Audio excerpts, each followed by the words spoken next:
Assalamualaikum students, welcome to Funds Academy with a new lecture, that is lecture from chapter number 8, lecture number 2. Baba, chapter sanjo jariya, that is wave motion and sound. Topic simple harmonic motion, सादी मौसूकी वाली हरकत, simple harmonic motion, okay? And so जी to and fro motions हैं. To and fro motions कहिड़ा आहिनि जेको spring असां discuss कयो. To and fro mean position खां अॻिते पोइते घर में पींघो थो लुॾे पियो, स्विंग आहे, पींघ आहे, ॿार झोलीअ में थो लुॾे पियो, तार थी छिड़े पई, तार खे छिकियल तार तंद खे छेड़ियो था हेठि मथे थिए थी पई. हाणे इहे टू एंड फ्रो मोशंस आहिनि, एक्सिलेटरी मोशंस आहिनि. पर छा इन्हनि में सादी मौसूकी बि आहे, छा इहे सिंपल हार्मोनिक बि आहिनि? हाणे सिंपल हार्मोनिक जी हिकिड़ी पंहिंजी कसौटी आहे, उनजा हिकिड़ा पंहिंजा शर्त आहिनि. सिंपल हार्मोनिक मोशन जा हिकिड़ियूं ख़ासियतूं आहिनि पंहिंजियूं. सभई एक्सिलेटरी मोशन सिंपल हार्मोनिक न थींदा आहिनि. त पाण सिंपल हार्मोनिक मोशन खे सम्झूं था त हिकिड़ा एक्सिलेटरी मोशन सिंपल हार्मोनिक आहिनि, हिकिड़ा एक्सिलेटरी मोशन सिंपल हार्मोनिक न आहिनि. ओके, पर पहिरियां अचो सम्झूं त सिंपल हार्मोनिक छा खे चइबो. बाबा ॾिसो, जेको तव्हां मास स्प्रिंग सिस्टम असां डिस्कस कयो त वंस स्प्रिंग खे मीन पोजिशन खां तव्हां स्ट्रेच करे एक्सटर्नल फोर्स लॻाए छॾे ॾियो. ठीकु आहे. Now this spring will vibrate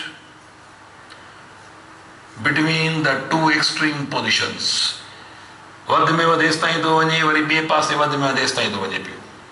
हाणे इहो स्प्रिंग हितां वेंदो, हेॾे वेंदो, वरी मोटी ईंदो, वरी मोटी ईंदो, माना मुसलसिल पियो अॻिते पोइते थींदो. हाणे ॾिसो, जेको उन लाइ कंडीशन्स कहिड़ियूं आहिनि. हिकिड़ो त रिस्टोरिंग फोर्स जो हुजणु लाज़मी आहे,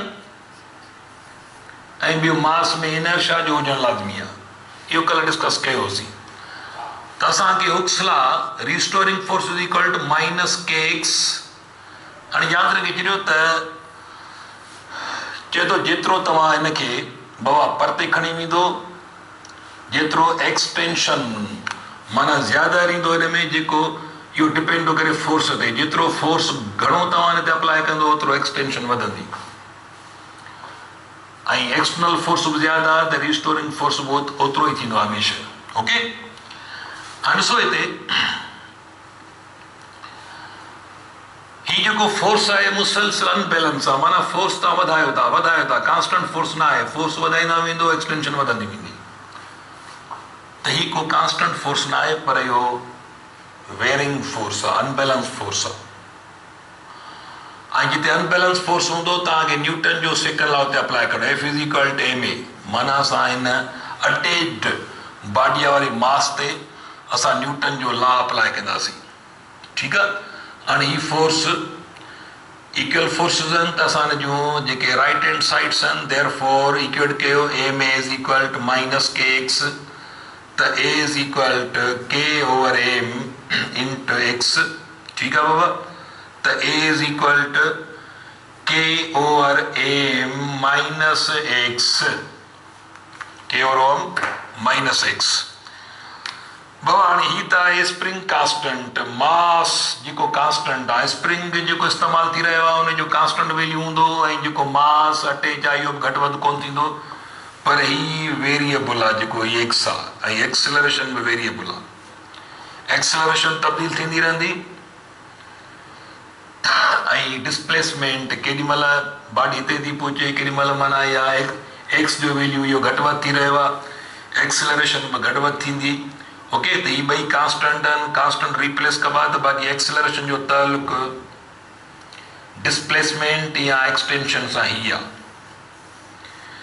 हाणे हिते ॾिसो, ही हिकिड़ी ख़ासि क़िस्म जी, माना हिते हिकिड़ी प्रॉपर्टी ज़ाहिर थी आई आहे. माना ऑक्सीलेटरी मोशन में एक्सेलरेशन, माना हिन इहो जेको मास आहे इहो एक्सेलरेशन सां मूव थींदो, ऐं एक्सेलरेशन आहे डायरेक्टली प्रोपोर्शनल टू एक्सटेंशन. माना जेतिरो ॾिसो, सिंपल ॻाल्हि आहे, तव्हां पंहिंजे घर में पींघे खे मीन पोजीशन खां जेतिरो परते खणी वेंदा आहियो ओतिरो फास्ट मोटंदो। पींघ पंहिंजे मीन पोजीशन खां माना नॉर्मल पोजीशन खां तव्हां कंहिं स्विंग में आहियो, पींघे में आहियो, तव्हां नॉर्मल पोजीशन खां परते वधीक डिस्प्लेस, जेतिरो वधीक डिस्प्लेस थींदो ओतिरो फास्ट मोटंदो। हिकु पेंडुलम टंगियल आहे, उहो पेंडुलम खे बि तव्हां छा कंदो, जेतिरो परे खणी वेंदो ओतिरो fast मोटंदो।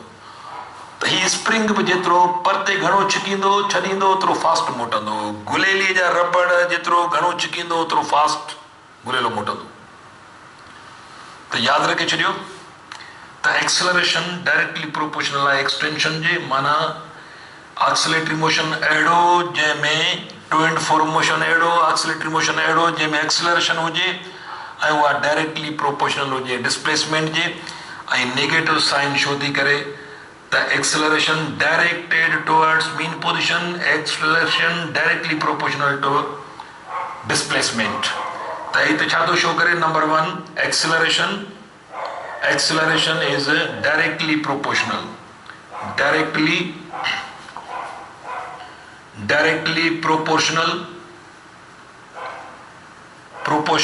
to displacement and number two acceleration is directed, negative sign showing that acceleration is directed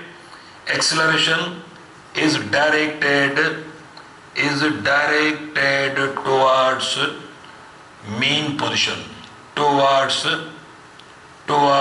mean position, okay, towards mean position।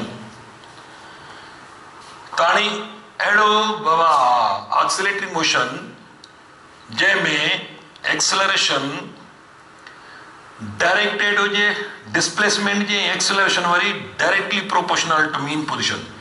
छाकाणि जो बॉडी फास्ट ईंदी त हेॾे एक्सेलरेशन वधंदी, डायरेक्शन हेॾे हूंदो, वरी ऑपोज़िट डायरेक्शन में ईंदी त हेॾे स्लो थींदी वेंदी, माना एक्सेलरेशन वरी पोइ नेगेटिव एक्सेलरेशन जो डायरेक्शन वरी बि पोइ थिए। माना सिस्टम चाहे मीन पोजीशन खां परे वञे तॾहिं बि एक्सेलरेशन डायरेक्शन पोइ थिए, चाहे मीन पोजीशन तरफ़ अचे तॾहिं बि एक्सेलरेशन जो डायरेक्शन हमेशह मीन पोजीशन तरफ़ ई हूंदो आहे।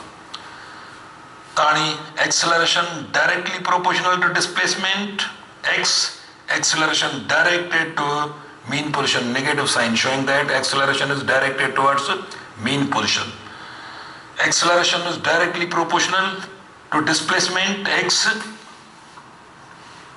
and